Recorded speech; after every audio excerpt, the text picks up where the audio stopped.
Welcome to episode 2 of Jed Talks. I am your host, Jed Davis, and I am sitting here in the incredible Studio 75, your state representative of District 75. So not a lot of creativity in the naming of Studio 75, I guess, but it seems fitting and less complicated for me to not forget. Sometimes there's a lot going on up in my head, so if we can keep things simple, everyone is better off. So welcome again to Studio 75. It is a pleasure having you. If you look around, we've kind of decluttered a little bit. I've got my wife involved. She is an amazing interior designer. She's epic in that world. Shameless plug if you need help with that. She has an incredible eye, very talented, but she was saying way too cluttered up here. So these first handful of episodes, you're stuck solo with just me as we iron out the kinks before we start introducing other voices and the complexity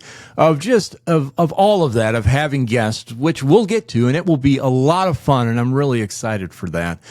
Oh, but man, she was the aesthetic, Jed, it's off. So we've decluttered, and Monticello in the background, which I loved that family vacation, but it got axed. So we are a little more simple and kind of sophisticated, I guess, now in the back, if you see it, simple and sophisticated. So thank you to my incredible wife who, hey, by the way, July 27th, she has a birthday. So happy birthday to my wife, Melissa Davis. She is turning...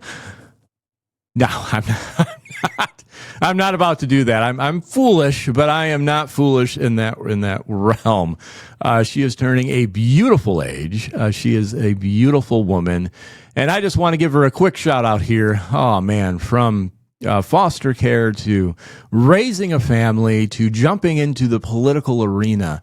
None of it is for the faint of heart, and she is literally the glue. If you're grateful for the work that I do as your state rep, she deserves a lot of the credit because she is the glue in the background that keeps it all together, keeps all the moving pieces together. So big shout out. There is no one else in this world.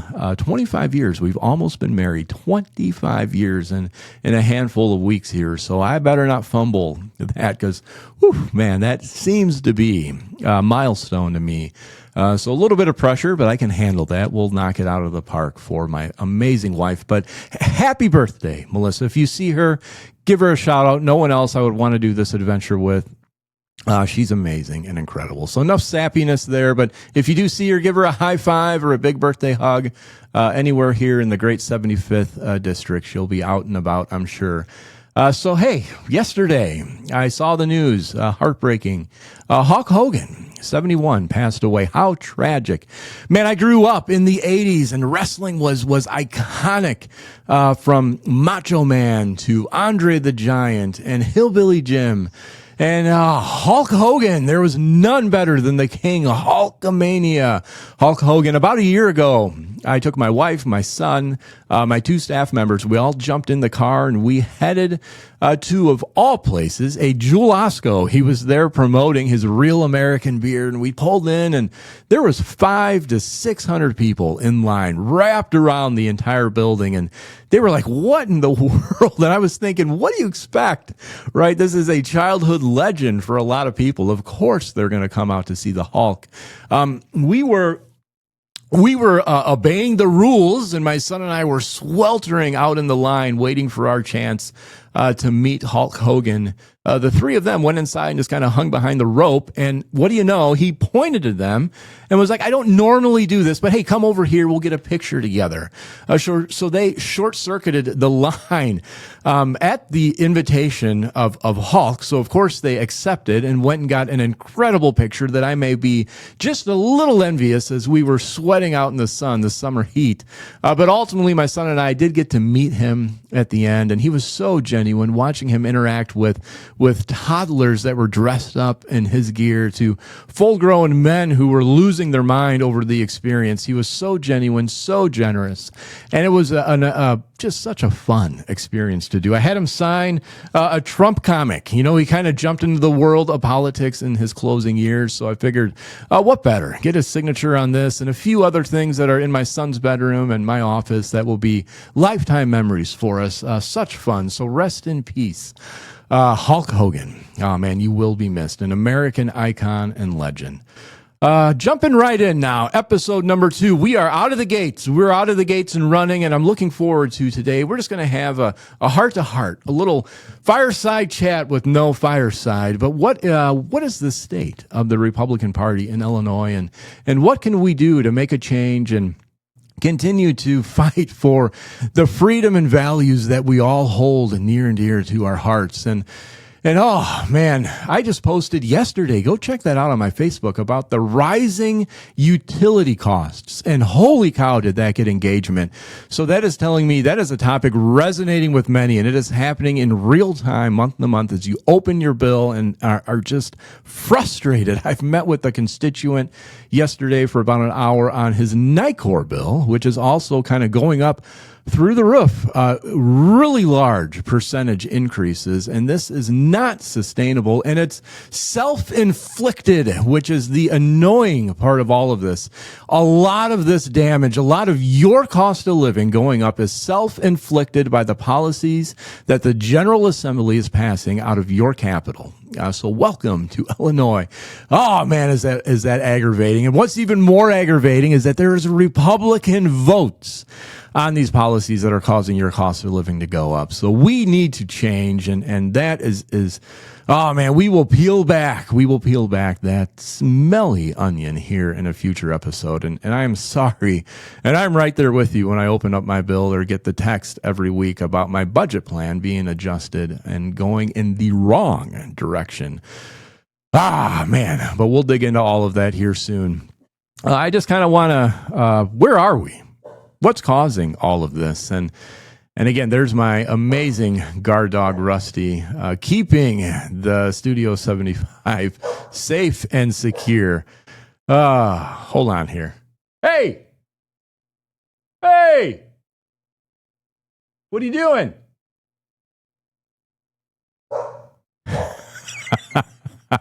This is real time, ladies and gentlemen. I brought him here to the office. I do often. Here he is. He's back, loud and proud.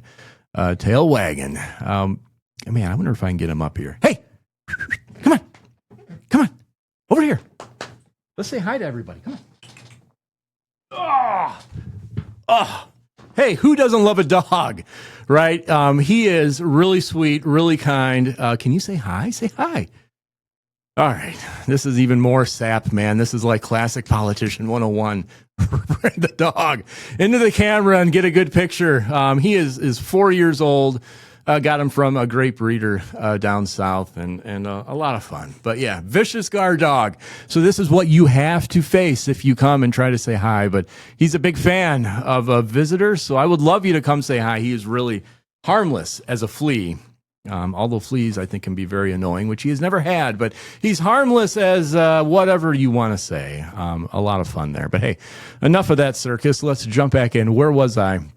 We've got, oh man, you watch, I don't know about CNN or maybe MSNBC, but if you watch Fox News or any of other national media, man, you just see narratives of the Democrat Party kind of in shambles. They're struggling, right? We won the presidency, we being the Republicans, won the presidency, won the House, and we held the Senate. So like no better scenario than kind of what we have right now in Washington if you're a Republican. So there's all kinds of articles about the Democrats struggling and trying to regain their footing and all of that. But man, you jump across the border. You come into the great state of Lincoln, Illinois, and that whole narrative gets flipped on its head. The Democrats are not struggling. We, the Republicans, we are riding on the struggle bus, and there is seems to be no one in the driver's seat. I'm not sure who should be or who is, and we are traveling down what would appear to be a dead-end road. So isn't that hopeful for the state of Illinois? But it is the reality. reality. We're on the struggle bus. Just look at our statewide candidates for the governor's seat and kind of down the line of those constitutional offices. And I think kind of say no more in that regard. Oh, man, it is not what it was even just 4 short years ago. So what do we do? Where do we go from there? How do we regain our footing? And I am seeing change happen in real time, and it is encouraging, and it is a message of hope. And it is not coming from the top, right? We're not going to see it really influenced from the top down, as amazing as that would be, but we can see it from the bottom up, and we are. I'm watching it happen. You look at the votes down in Springfield on issues where even 4 years ago, there would not be many no votes on some issues where there should be a lot more. And now those are trending up 7, 8, 9, 10, 15, 18, 22. So of the 40 members of the Republican Party, I am seeing the light bulb ignite and the voting dynamic change, which tells me something is that your voice is reaching them in their office, which is incredible. We need to keep the pressure on. And I am so excited by that because we are trending in the right direction. And these issues, which we'll get into a lot of them, yeah, they're Republican issues, but they will resonate with the independent voter. Absolutely, we can message and we can win the hearts of the independent voter. And we can win elections. All of this stuff of protesting and speaking out, sure, that is great. But until you have a butt in a seat to cast a vote to change your cost of living and other issues that we've talked about, all of that stuff is kind of moot. We see protesters every day in the Capitol, and elected officials will walk right by them and cast votes completely in opposition to what those people are there protesting. So protesting, awesome. Get engaged and involved, but we need butts in seats to cast votes. So we need to win elections here in Illinois. And I'm seeing a shift, and it is only happening, if you can, give yourself a pat on the back. It is only happening at this point in time from the bottom up. And there's work to be done. And I kind of want to talk about 2 quick things of where that work rests at the moment. You know, probably once a week I have constituents call, but they're not mine. They're not my constituent. They are constituents from outside the 75th, and they call saying, Jed, I need help. I can't reach my elected senator. I can't reach my elected rep. They won't talk to me. And I'm just baffled by that because, man, my cell phone, I put it out in the public world for anyone to call, right? 630-724-7600. And it's my phone. Nobody else has access to it. People call and they're shocked that it's me picking up. They're like, wow, I thought I'd get an office response. But this is the phone in my pocket. I'm the only one that has access to it. And it just blows my mind. It is not like we're some amazing position with such reach that we cannot be accessible by the voters, which is why from day one, I've blasted my cell phone. We're here to serve you and to help you. And if you can't reach us, I live in a 1,800 square foot house in the village of Newark, 1,000 people. It's been home for my entire life. I love my community. But we're not on some prestiged island. I'm out grinding it every day as you are to provide for my family and to make amazing positive impacts for the state of Illinois and to call this home for me, my kids, and I now have 2 grandkids, and I would love Illinois to be home for generations. And it is a day-by-day endeavor, and it is well worth the fight. So if you cannot reach your elected officials, shame on them. This is not rocket science, and you should be absolutely able to get in touch with them. So we need to keep the pressure on. I want to hear your story in that. Man, if you've been trying to reach someone and you've been unable to, let me know. We are going to put the pressure, like I said, apply the pressure from the bottom up, and we're going to have change in this state one way or another. So if you are watching or listening and you can relate to that story, I want to hear from you. Shoot me an email, Jed at Jed4, F-O-R, freedom.com. Jed at Jed4freedom.com, or like I said, text me, 630-724-7600 is my cell phone. So departments and agencies are the same way, sadly. These people are forgetting these, and by people, I mean these departments, these agencies, they're forgetting that this is a government by the people and for the people, not for someone to sit in a quote-unquote ivory tower and collect a massive paycheck from an appointed position through the governor. That nonsense has to stop. I've been trying now for 2 months, and this is just one example. I don't want to totally fry a lot of my relationships, so I'm not going to, but I've been trying for a couple months now to get in touch with the Department of Corrections on an issue that it's a religious freedom and liberty issue. Someone wants to attend.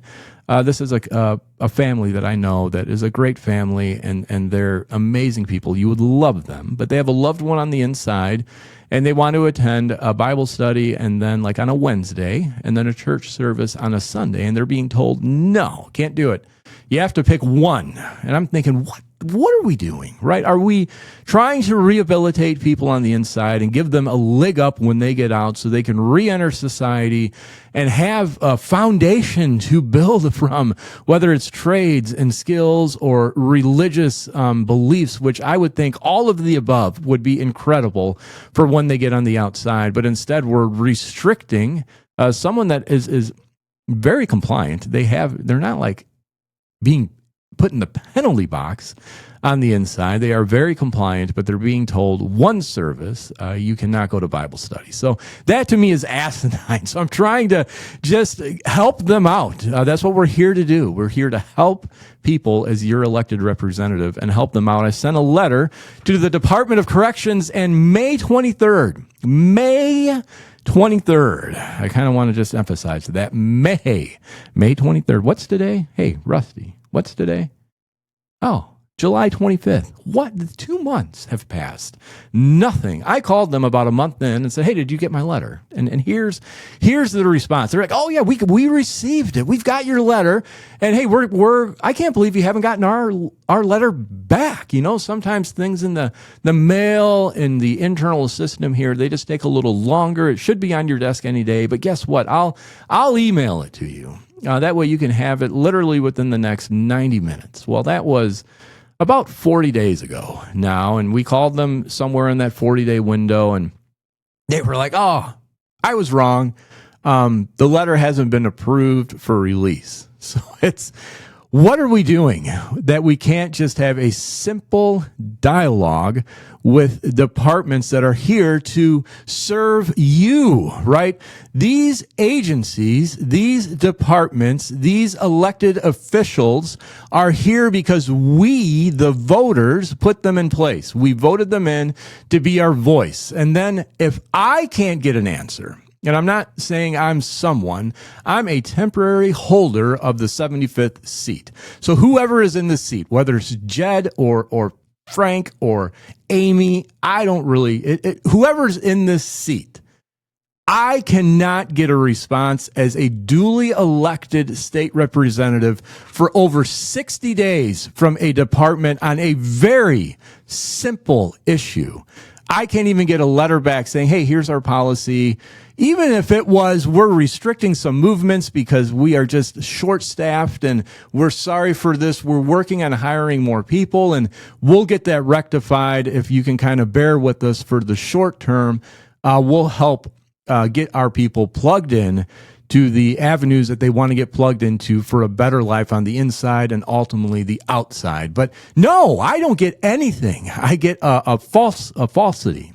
of it's coming, it's not coming, we've got it. Nope, oh, I'm sorry, it's not approved. Who knows where it is? More than 2 months later, I can't get a response. What are you going to do?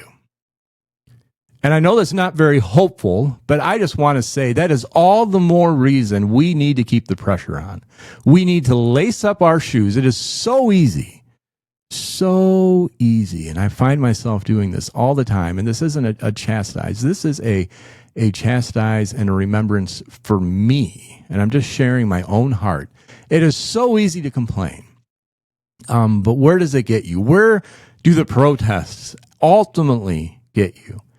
Man, we need butts in seats. Remember, butts in seats to cast votes. So it is so easy to complain when it comes to the budgeting here, when it comes to the cost of living going up, when it comes to non-responsive agencies, when it comes to non-responsive elected officials. I lose my mind. And I'm just like, what are we doing here in Illinois? And it is so easy for me to just complain about it, but we need to provide solutions. We need to apply the pressure. We need to lace up our shoes, roll up our sleeves, and jump into the arena and push positive change. I need to do that. We need to do that together. You want to make a change? I'm in it. Man, I am in it, and I am rolling up my sleeves because this is nonsense, and this is not acceptable on any level, and we need a higher standard in Illinois. And my higher standard is simply human decency to answer your phone or reply to a letter with a reason as to why, even if I'm not going to appreciate the answer. Help me understand it so that we can move forward together. That's all I'm asking. And we can do that together as individuals, and I know we can. And that is where you come in. That is where I come in. And it is why I mentioned the budget. I filed, or I prepared my own budget proposal this year because I'm tired of the complaints without offering a solution for the people. Yeah, I can sit and rail on it, but until I show the voters what can be, what is the point of my railing? Let's point out the inefficiencies, and then let's provide a solution for the people to say, here's what your life could look like. You know, I said, we can send you you're a working family in Illinois. We can send you a $1,500 check tomorrow. That can be done in the budget of Illinois because I trust you with your money more than I trust us, the government, from a management perspective. So let's paint the reality of where we are and provide a solution to a brighter future. And man, we can lace up our shoes, roll up our sleeves, and from the bottom up, see the change continually happen. And I'm so excited for that. August 5th, petitions start. So it is. You may not feel like it, but if you're in my seat, election season is here. So man, it is time to get involved. It is time to find a campaign and to help them out and help, whether it's on your county level, your state level, wherever that may be. Man, now is the time to get that butt in that seat, to cast a vote, to make a difference, and stop the nonsense that we're dealing with here in Illinois from the whole host of issues that I've already rallied about for the last few minutes. But we can do that together, and I'm seeing it happen. Like I said, I'm seeing the vote trajectory change. The story is being rewritten for the better. I'm seeing people show up in the halls of the Capitol and put pressure on bills like the homeschool nonsense, HB.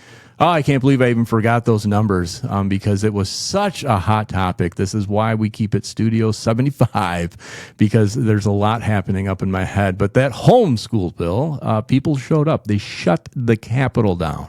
There were so many people there, and that bill died. I'm seeing it happen by the engagement from the bottom up. So join in. And if you, like I said, if you have a story where you haven't been able to reach your elected official, you haven't been able to reach whatever agency, whatever department it may be, I want to hear those stories because we are going to use them to have quality conversations. And if I'm on that list, we're not perfect. I'm sure things have slipped through the cracks. So if you've had a hard time even reaching me, let me know because I want to get it corrected because I firmly believe we should be 100% accessible for the people that elected me to sit in this seat. And even if you didn't vote for me, Same privilege.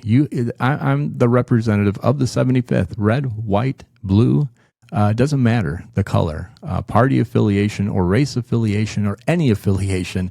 I'm the rep of the 75th, and no matter where you sit in your seat, you have access to this office. Oh, man, God bless. Have an incredible week. Thank you for hanging in. Hopefully that was good content, kind of off the cuff, and hopefully it made sense. But we will be back. Enjoy the weekend, and thank you. Thank you for tuning in. And happy birthday, Melissa Davis.